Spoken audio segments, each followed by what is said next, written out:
Pemirsa, langkah tegas Purbaya merombak bea cukai menuai perhatian luas. Reformasi ini dilakukan menyusul rentetan persoalan yang terus berulang dan dinilai belum tuntas. Bahkan jika pembenahan internal tak membawa perubahan signifikan, opsi penerapan merekrut SGS dari Swiss menjadi alternatif.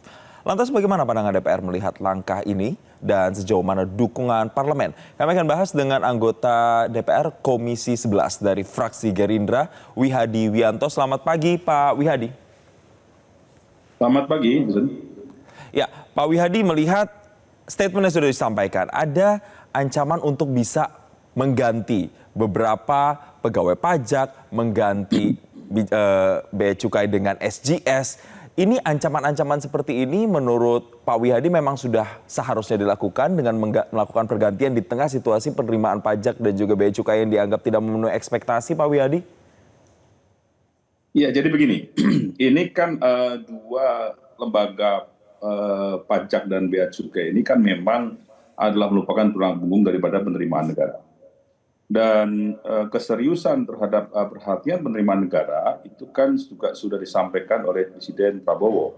Pak Prabowo dalam hal ini juga pada saat sebelum Pak Purbaya menjadi Menteri Keuangan itu sudah mengganti Dirjen Bea Cukai, bahkan itu dari pihak TNI yang diminta untuk Pak Prabowo secara serius mengawasi masalah penerimaan negara di bea cukai.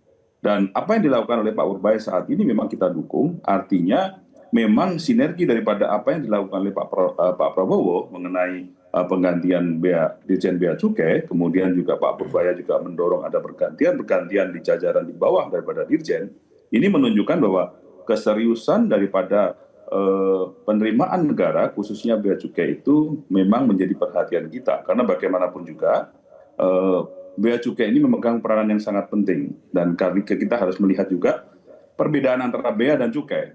Jadi kalau kita melihat kemarin permasalahan bea itu seringkali adalah dengan bea masuk, bea keluar, dan ini memang ada ketergantungan dari kementerian teknis yang lain. Jadi misalnya arus barang masuk ini kepentingan daripada Kementerian Pertanian, Kementerian Perdagangan, dan itu pintu gerbangnya adalah di bea cukai.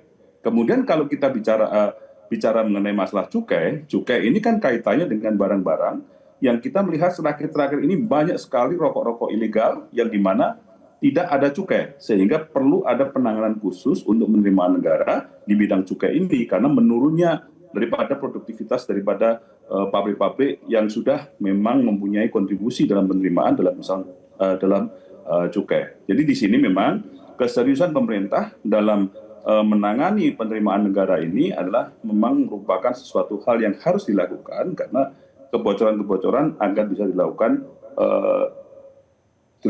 normalisasi kembali dan kita pengawasan kembali terhadap permasalahan penerimaan ini.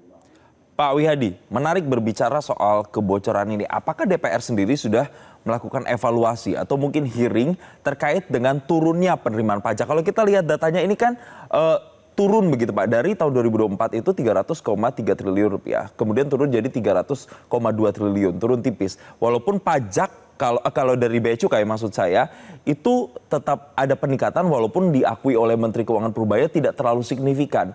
Ini kenapa Pak bisa terjadi seperti ini Pak? Apa evaluasinya? Ya begini, kalau kita melihat sekarang ini kan kita bicara bea cukai ya. Kalau kita bicara pajak dengan bea cukai ini agak berbeda karena penerimaan pajak dan penerimaan bea cukai itu memang menjadi satu penerimaan pendapatan negara. Tetapi di sini kita harus lihat, kita bicara di sini adalah bea cukai. Bea cukai memang saat ini adalah menerima tahun ini adalah 300,7 triliun. Nah ini kalau kita melihat tren yang kita terjadi saat ini, memang pencapaiannya adalah 99,6% dari target penerimaan bea cukai, bukan pajak ya, bea cukai. Nah, kemudian kalau kita melihat trennya di sini, penurunan itu terjadi. Saya katakan tadi bahwa kalau kita bicara bea itu tergantung daripada kementerian-kementerian. Nah, ini makanya kita harus evaluasi peraturan-peraturan apa, terus kemudian tarif-tarif apa yang mesti harus dilakukan untuk dari kementerian itu mengeluarkan peraturan-peraturan itu. Nah, ini bea cukai itu adalah sebagai di perbatasan, dialah yang menarik daripada bea masuknya atau bea keluarnya.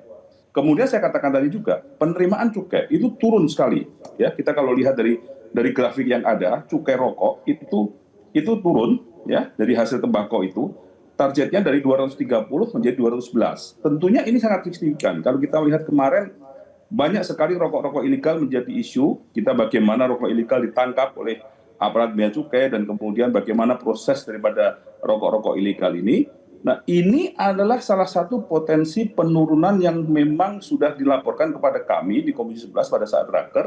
Ini memang ada permasalahan di penerimaan cukai. Nah, ini yang kita harus cari akar permasalahan daripada rokok ilegal ini. Nah, ini apakah dengan kondisi seperti ini kan kemarin Pak Menteri juga mengatakan bahwa rokok ilegal ini apakah mereka kita dorong untuk memberikan cukai. Nah, ini yang memang harus selalu kita lakukan literasi kepada para pelaku-pelaku rokok ilegal. Jadi rokok ilegal ini ada yang rokok yang tanpa cukai, ada juga rokok yang dimasukkan tanpa cukai dan dimasukkan dari luar negeri. Jadi ada dua sisi yang kita mesti harus awasi, permasalahan di perbatasan dengan rokok ilegal yang masuk dan rokok yang dalam negeri sendiri yang kaitannya dengan UMKM yang tidak ada cukainya. Nah, ini yang harus kita buka kerannya sehingga mereka itu bisa menerima pembayaran cukai ini dan mereka bisa membeli cukai dengan baik dan untuk penerimaan negara.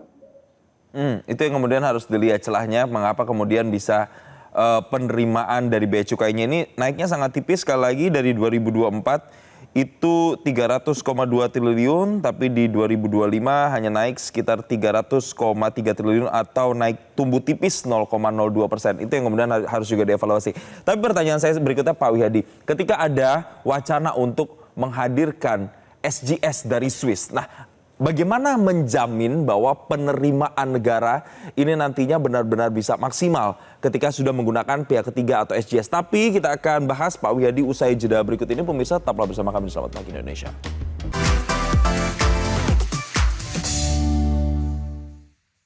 Anda masih bersama kami di Selamat Pagi Indonesia, pemirsa, dan kita masih membahas apa yang disampaikan Menteri Keuangan Purbaya terkait dengan perombakan di pegawai pajak dan juga bea cukai bersama dengan anggota Komisi 11 fraksi Gerindra, Pak Wihadi.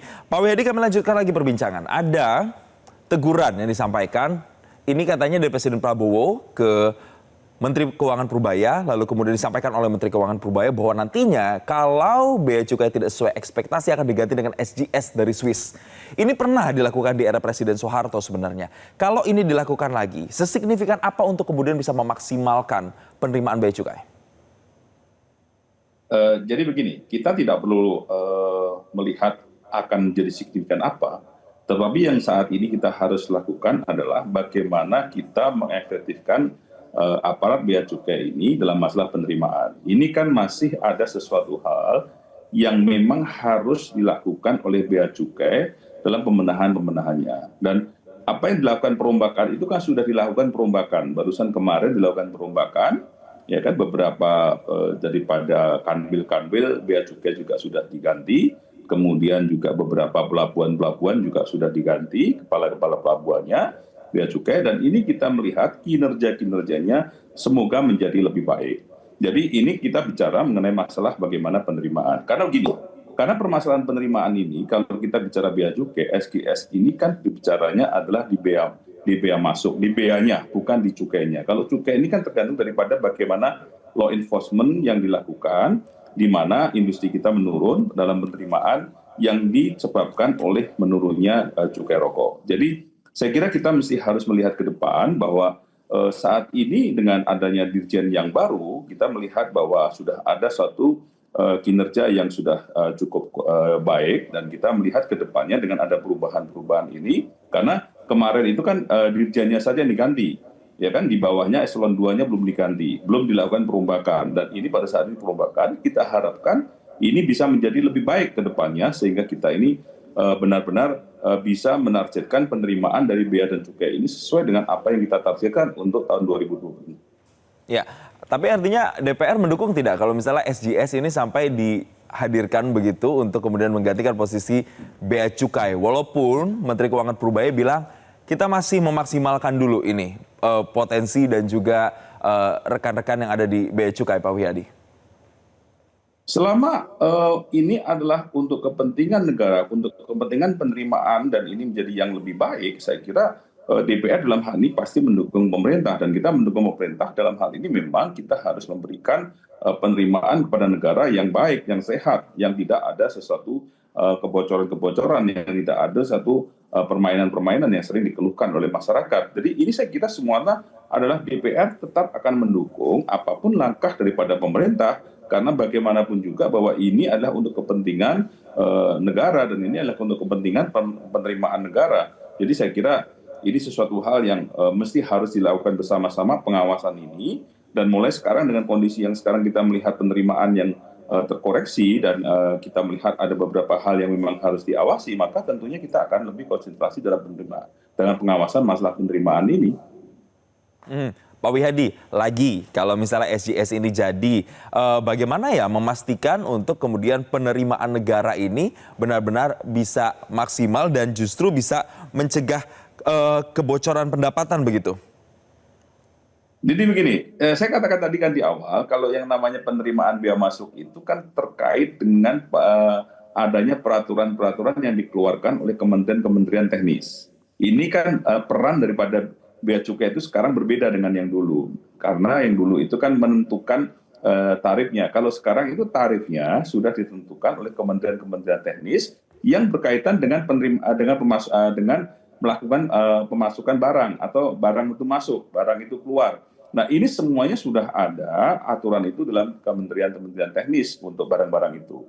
Jadi kalau kita melihat seperti sekarang, ekspektasinya adalah bagaimana mensinkronkan kementerian-kementerian teknis ini dalam masalah peraturan-peraturannya, dan bea cukai mengawasi dan menerima penerimaan ini tanpa ada kebocoran. Ini yang sangat penting, karena begini, kalau kita bicara mengenai masalah kementerian misalnya, kementerian melakukan kuota barang ini. Kuota barang ini misalnya 1.000, maka 1.000 itu harus yang harus masuk, tidak boleh 1.001 atau 1.002. Nah, ini yang harus diawasi, karena 1.002 itu artinya potensi duanya itu tidak ada masuk dalam penerimaan negara karena di luar daripada kuota. Nah, ini saya kira tidak bisa satu potong saja kita bicara mengenai masalah di sini, tapi kita harus bicara secara komprehensif mengenai masalah kementerian-kementerian terkait dengan masalah barang-barang masuk itu. Ini kan kita bicara bea-nya, bukan cukainya, begitu kan. Jadi penerimaan bea dan cukai itu adalah sesuatu hal yang antara penerimaan bea dan penerimaan cukai yang kemudian menjadi satu bea dan cukai itu.